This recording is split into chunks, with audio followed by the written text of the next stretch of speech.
Ladies and gentlemen, welcome to World Recap, a new station right here on YouTube for free. The purpose of this channel is to entertain and recap everything that has happened last week. And when I mean everything, I mean everything.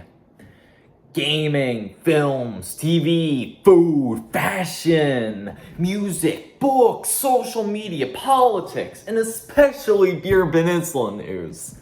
I'll be your host, William D. Evans, and let's jump into last week. Beer and Cinema Movie Report. Tomorrow night at the Beer and Cinema will be your last night to watch Inside Out 2. Next week is also Inside Out 2.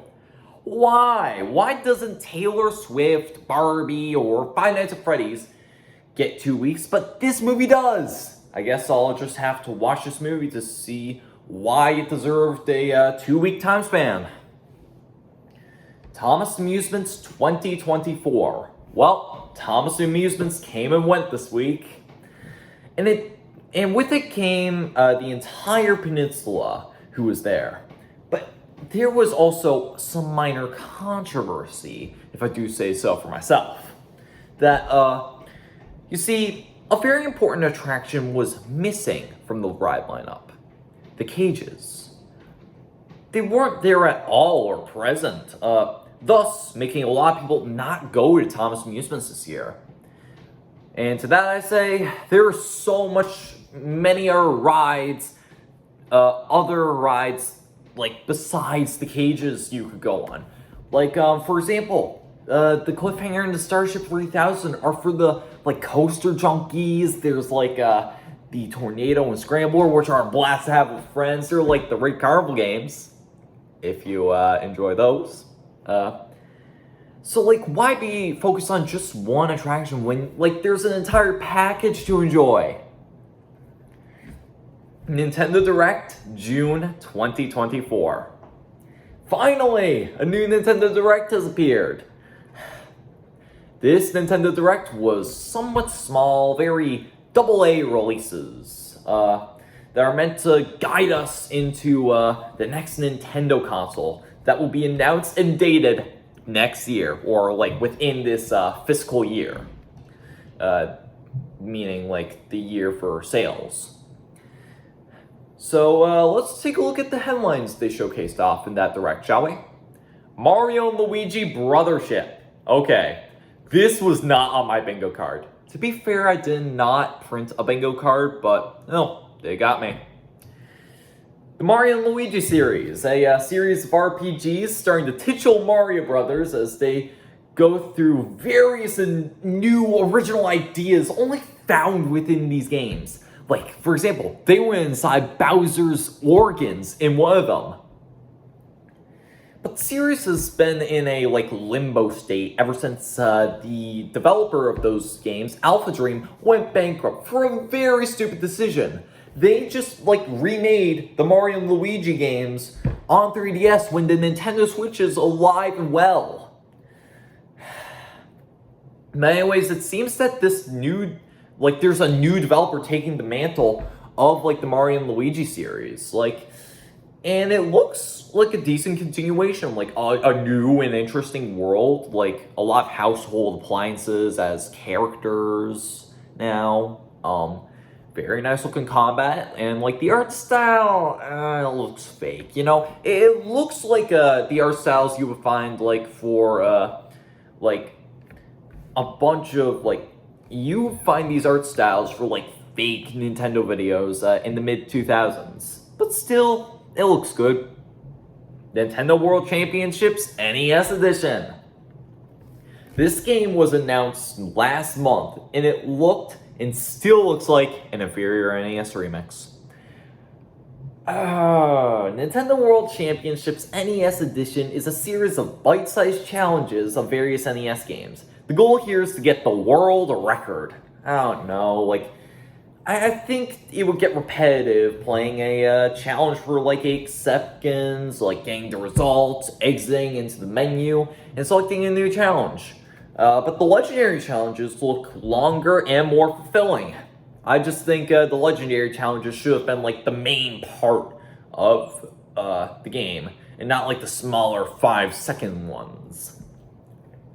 And the online looks decent, but Nintendo is enticing us with a physical edition with a bunch of like cute little trinkets. I don't believe in pre-ordering. Fairy Tail 2, an RPG of an anime I've never heard of. What do you want me to say here? That's like if I asked you to explain what humility is. Fantasia Neo Dimension. This game was made by the creator of the Final Fantasy series and was made for smartphones originally. No wonder it came to Switch, the dumping ground for all smartphone games. But this game looks fine. It doesn't like instigate like an emotion out of me or anything. But you can send enemies to a separate dimension to fight later. Looks like someone on the team stole from Mr. Johnny Razor. Nintendo Switch Sports. Switch Sports is receiving a new sport, basketball. Oh my god, just kill this game already. Nintendo Switch Sports has been drip feeding these sports extremely slowly, and it's like, am I supposed to be impressed? When all this was done on Wii Sports Resort 15 years ago. Especially this one. Basketball is the exact same as it was back on the Wii. So why this took so long is beyond me. Could the developers only add one string of code a day or something? Mio, Memories of Orbit. I don't know what this trailer showed me, and I'm not gonna care since it will be forgotten after the direct is over. Illusion Island, a free update that adds a sleuth mode. Cool, but didn't this game die already? Hello Kitty Island Adventure. Wow, an Animal Crossing clone. I checked my phone, it's not Donkey Kong the Clock. Looney Tunes Wacky World of Sports. Okay, why is Nintendo promoting shovelware on their consoles? Putting this third-party junk in Nintendo Directs get the Nintendo employees a bonus from the publisher or something? Among Us has just gotten new rules to play as. I can really get behind the whole rules thing Among Us has been trickling out the past few updates. These rules, to be honest, are great to spice up the gameplay of Among Us. Formagia. Now this game looks very much wild. A farming RPG where instead of growing corn on the cob, you're growing foxes. And you can train these animals to attack enemies out in the world. This game looks very fun for a non-RPG guy. It's Donkey Kong Clock. Donkey Kong Country Tropical Freeze. Wait a minute. It's not Tropical Freeze. It's Donkey Kong Country Returns HD. Yes! Oh, a remastered Donkey Kong Country Returns from Wii. This is all I've ever wanted. I am a little sad we didn't get an actual new Donkey Kong game. But for what this is, I'm all here for it. All levels from Donkey Kong Country Returns 3D. Something that was very deserving. And all these upscale visuals that I just love. It just feels right here on Switch. Though, one interesting note is that these, this whole version of Donkey Kong Country Returns actually came from the Nvidia Shield. Only in China, though. So, with that in mind, other Wii games that were ported to the Nvidia Shield could come to Switch, since they both use Nvidia tech, like New Super Mario Bros. Wii and Punch-Out for Wii. But regardless, I am begging to release Donkey Kong Country Returns HD sooner, since this game's sequel, which is right on Switch right now, Donkey Kong Country Tropical Freeze, which is what I thought this game was initially, is one of my favorite games of all time. I highly recommend you guys play Tropical Freeze for yourselves. It's low-key amazing. Dragon Quest III HD 2D Remake. It looks like Dragon Quest III is getting a remake in the HD 2D art style. I don't know about this one though. Sure, the HD 2D style is fine, but definitely overstays welcome with all sorts of HD 2D RPGs made by Square Enix and occasionally published by Nintendo. In just this era of Nintendo with the Nintendo Switch, like, we've gotten Octopath Traveler, Triangle Strategy, Live Alive, and now Octopath Traveler 2, and now this game. I just think if they put this game into like the same art style as something like, per se, Bravely Default 2, I feel like this game would have made much more of an impression and impact on me and like the whole audience watching that direct. Oh, but that's not all. They also announced that the first and second Dragon Quest games are also getting the HD 2D treatment. 3 times too many, in my opinion. Funko Fusion. A few more clips of footage for this game was shown. It's kind of makes me laugh, like how seeing characters from franchises like He-Man and Jurassic World are seen with franchises like Invincible and Freddy Fazbear. Luigi's Mansion 2 HD. You know, I really question why games like these are shown off when this game is releasing 3 days from now. They've shown off everything this game has to offer. It has nothing to hide. The new Denpa Men. I would love to explain this game, but Google Translate wasn't working, so sorry. Metal Slug Attack Reloaded. A surprise drop from SNK. It seems that Metal Slug is getting some love with this remaster, which is well deserved. We haven't gotten a new Metal Slug game in a while. The Darkest Dungeon 2. What? I never knew this game was getting a sequel. The Darkest Dungeon, that is like a very genius and fantastic RPG. Like, I can't wait to see how the people at Red Hook Games establish the ideas that they had in the first game into this new game and expand on them. Nintendo Switch Online Plus Expansion Pack. 2 new Game Boy games are coming over. The Legend of Zelda, A Link to the Past, 4 Swords. Very nice game to put over. And especially with the online multiplayer, it can finally replace the Game Boy Advance link cables. And Metroid Zero Mission. In the original, the remake of the original Metroid game, but now with a new secondary campaign introducing Zero Suit Samus. Those are 2 really fun and interesting Game Boy Advance games they chose. If that's not all, they're adding M-rated mature games to the Nintendo 64 library. Perfect Dark and Turok Dinosaur Hunter are coming. Though I feel one is missing. Conker's Bad Fur Day. With that game being very much crude humor and not kid-friendly whatsoever, I feel that would have been perfect to introduce us to M-rated games onto the service. But sadly, this is the world we live in. Phantom Brave, The Lost Hero. Why do the characters have such squeaky voices? Marvel vs. Capcom Fighting Collection, arcade classes. A lot of people were not expecting this. I was though. A collection of 7 Marvel fighting games. Neat. It's something that you either are into or not. And for me, I went to get a glass of water when this was announced. Super Mario Party Jamboree. Okay, this game looks good. The Mario Party series really starts to go through an identity crisis when it got its new developer, ND Cube. It went from the original format of everybody goes around the board, whoever has the most stars purchased wins, to a linear car ride that turned that's turning Monopoly into Candyland. Why would you do that? To a linear race to the end, leaning a bit more to Candyland there. A Fire Emblem-like board. Now you're moving away from Near Monopoly or Candyland to Clue. And then a fusion of all 3 of those concepts with Super.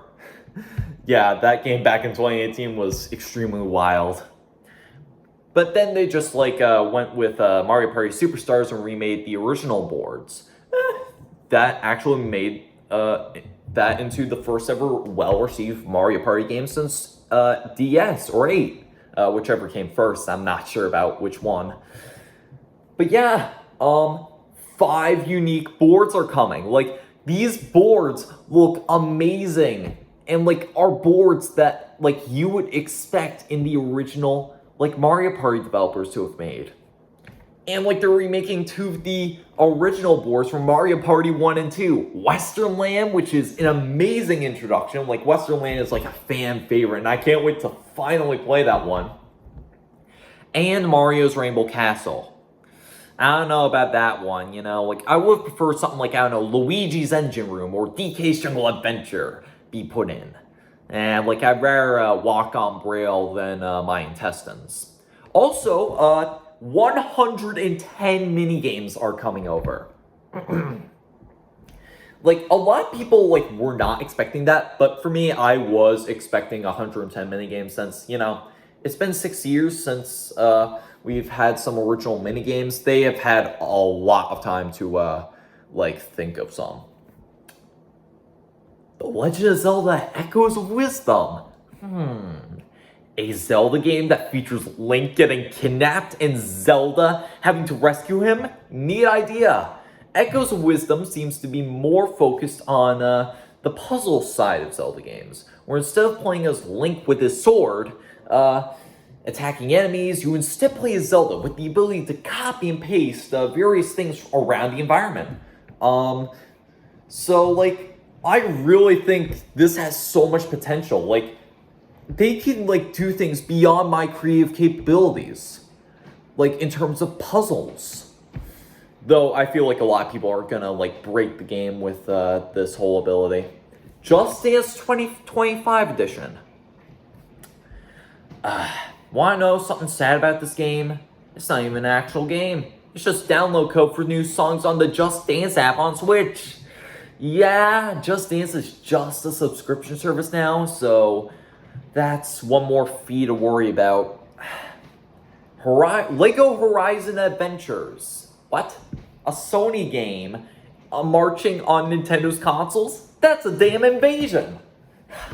Yeah, Lego Horizon Adventures is a top-down hack-and-slash game, I guess. And something about, the character of Aloy's, personality feels off, with this game. I just can't put my finger on it, but, I don't know, she just doesn't feel like herself in the game, Stray, this game hit it back in 2022, and I just can't seem to understand why. You play as a cat, that's it. Now, there's a bunch of story there, but nobody really cared, because you got to play as a cat doing cat things in a dystopian city. But I am legitimately impressed that such a high-maintenance game could run on Switch without, a cloud version, a version that requires internet to run, essentially. Tales of the Shire, a Lord of the Rings game. This game looks like an Animal Crossing clone. How did the Tolkien estate approve this? Ace Attorney Investigations Collection. Absolutely amazing deal here. I highly recommend you guys play the Ace Attorney games. They're just fun, adventure-filled, visual novel games. And, in this one, you get to play as, Phoenix Wright's rival, Miles Edgeworth, the prosecutor, instead of the defendant. The 100-line Last Defense Academy. So this is Danganronpa with combat. Okay. And Romancing Saga 2, Revenge of the Seven. All that trailer showed me was a bunch of nonsense. Anyway, there is always this one big announcement at the end of every Direct. I wonder what it could be for this one. Metroid Prime 4 Beyond. Oh, yes! Oh, this can't be real. But it is! Metroid Prime 4 was announced all the way back in 2017. And this game, being in development hell for years and even jumping developers once, is finally coming in 2025. The graphics look phenomenal, and the shot with Silux at the end, Oh, is extremely impactful. Like, this is the game everyone has been clamoring for all this time. I am very much excited for what this game has in store for us. And hell, I wouldn't be surprised if we got, like, this game for Switch and the next generation as, like, a cross-gen kind of deal, you know? And that was the Nintendo Direct. A lot of people are saying that this was one of the best directs of all time. For me, though, it was exactly what I expected. Like, the games there were great. Like, a lot better than, like, the Wii and Wii U in terms of its twilight years. But, like, it's just, like, not a lot of big announcements. Like, they're for very niche, like, demographics.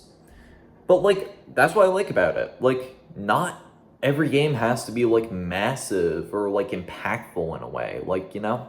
Sometimes games can just do their own thing. And I feel like other game companies should replicate that, like, strategy. Like, imagine if Sony, like, released games on the PS5, like your God of War games, your Horizon games, your Last of Us games, but also resurrected some of their dead franchises, like a Sly Cooper game, a Medieval game, and a Loco Roco game. And same thing with like Xbox. Like they could easily resurrect like smaller projects like Blinks, Crimson Skies, Banjo-Kazooie, and like same thing with like, I don't know, Steam. They could resurrect Half-Life, Portal, Team Fortress. Like there's just so much you can do if you just don't have to put pressure on yourself that it's gotta be perfect. Because if you do what you know what is best, people are gonna love it regardless. Wow, that was a massive news story to start things off. But we got a bunch of smaller news stories, but like they're still pretty impactful. The Miiverse, explodes on X. Ever since Elon Musk have removed the ability to post likes on X, people have been trying to find alternative ways to show their appreciation to other people. And thanks to the X user, Dreamy Ouija, we have one. Instead of likes, X users are typing yeah, or using the yeah image of Miiverse of all things. Miiverse was this social service on Wii U and 3DS, allowing people to say things about the games that they were playing. But due to a massive lack of moderation for a service like this, allowing people to say things about the games that they were playing, like it became a wild west of social services. Like, you could just boot up Miiverse and see absolute atrocities to mankind being drawn or written. Like, and all the chaos was sadly put to rest in November 2017, where they shut down the service, making it so you can't, like, post to it anymore, sadly. But, that's where the image comes from. There are also various other, like, versions of like, yeah, and yeah. So, like, that are being spread around as well. So I think we might see the return of a Miiverse-like service one day if people are feeling this nostalgic about it. Donald Sutherland. Alright, usually I like to do, like, fun, happy, and cheery stories, but, like, sometimes you gotta do, like, some serious stories. And I have two of them right here. One's coming later, and this one's right now. I come with a heavy heart to tell you that Donald Sutherland is gone. Straight here from Atlanta, Canada, he was. Donald Sutherland was a phenomenal actor in all the movies he played in, especially in his final major role as President Snow within the Hunger Games franchise. My heart goes out to those affected by the loss of one of our national treasures. Inside Out 2 somehow, like, succeeds at the box office. Inside Out 2 has been viewed as the last hope for Pixar when it comes to their financial stability, since films like Onward, Soul, Luca, Turning Red, Lightyear, and Elemental all somehow are considered flops by Pixar. I get like Lightyear and Elemental for like their theatrical run, but like the other four were like streaming exclusives for the most part. Like, do streaming numbers count? Or is it an excuse to get Toy Story 26 made? But yeah, Inside Out 2 succeeded at the box office. I have not seen it yet, but from what everybody says, it's really good. I just hope like Pixar just doesn't get the wrong message about it. I want to see like sequels, not for the sake of continuing pointlessly continuing stories, but like sequels because it just feels right to expand the universe. Like, for example, they're making a Incredibles 3. Imagine if they like took their time and like slowly like made a well-written and crafted story like that actually feels impactful. Like, I think that is the way Pixar should go. Master Oogway has been terminated off of YouTube. Master Oogway was a YouTube Shorts creator who imitated a character of the same name from the Kung Fu Panda series. And he got canceled constantly for saying the M-word as a joke and making the excuse that he identified as black. You can't do that. And it all came to a climax with his song, Adolf Hitler is my neighbor. I had to censor it because I do hold my dignity. Thank you very much. So Oogway has been getting massive backlash, and I wholeheartedly agree with everybody who hates him. But now he's finally gone. After everybody reported him to the YouTube PR team, they have officially banned him from the site, which is an amazing thing. Now we need to get like more like bigoted creators off the site. Like, for example, we need to get people like Spee McQueen. He needs to be gone as well. AI time travelers. So there's this new TikTok trend where people are using AI to make edits of pre-existing vines and memes. And people have all made one common theme with this. They are all time travelers, like stopping these memes from existing. On surface, this looks very good, but then reality kicks in. These are too good. Like, too good in the sense that, like, you could, like, easily watch one of these and not tell the difference of, is it real or is it fake? Like, search up 9+10 Kid AI, and you can see, like, this man stepping in from the shadows perfectly. Like, this is some shadowy figure. And, like, it's very concerning that AI could easily replace YouTube one day. Especially me, who just started up World Recap just today. Kendrick Lamar puts the final nail in the coffin for Drake. Drake and Kendrick Lamar have been beefing for a good while, but the beef has slowly dried up. So just to recap, Drake made a verse saying that him, Kendrick Lamar, and J. Cole were the big three in the rap industry.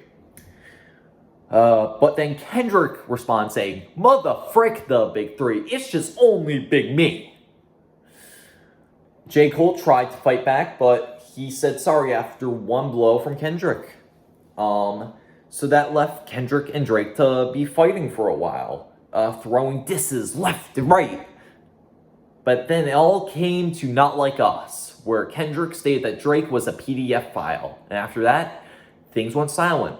Until now. When Kendrick had his concert called Pop Out, where essentially he sang all of his disses from the beef. His wife and kids were there too, meaning that Drake's allegations that, like, Kendrick was beating his wife all turned out false. But anyways, he sang Not Like Us 6 whole times. And each time, like, a new batch of, like, celebrities came out, like, to dance and sing with him. So at the end, you had, like, all people like Kendrick, Dr. Dre, LeBron James, and many more, like, all singing and dancing on stage while, like, thousands of fans were calling Drake a certified lover boy, certified pasta man. Drake is probably never gonna recover now. The Mad Butcher Massacre. Alright. Do you ever have like this sense of unintentional dark irony? Because that's exactly what happened here. At the Mad Butcher grocery store in Arkansas, a man with an armed weapon went out and shot anyone he could find. It was like mass panic. Like everybody went wild trying their hardest to escape. And from the people that were interviewed who were spared, they were very much in shock. No emotions, like just shock. My heart goes out to those lost in this unnecessary shooting. And lastly, climate change protesters ruined Stonehenge. Ever since 2022, a lot of weird and despicable protesters for climate change have been going around vandalizing anything they can find to get attention. From the Mona Lisa to Taylor Swift's private jet, to even causing like traffic jams on the street. Like these people are menaces to society. And they're at it again by spraying one of the wonders of the world, Stonehenge. That's just terrible. These rocks are centuries old, and you're gonna treat them like decades old? Like nobody knows what Stonehenge does, but like, yeah, at least gotta give it respect. Because it's Stonehenge. And they're like, and the protesters are like hugging like this is some accomplishment. Like, no, like why should you be proud of that? Anyway, that is all I have for this World Recap. If you enjoyed this episode of World Recap, make sure to like the video so more Newfoundlanders and Burin Peninsulans will find this video and be all caught up with the news. Also subscribe so you never miss a new episode of World Recap. And lastly, comment down below during this week, while it lasts, what new recent events would you guys want me to discuss in the next World Recap? Anyways, I've been your host, William D. Evans, and this has been World Recap.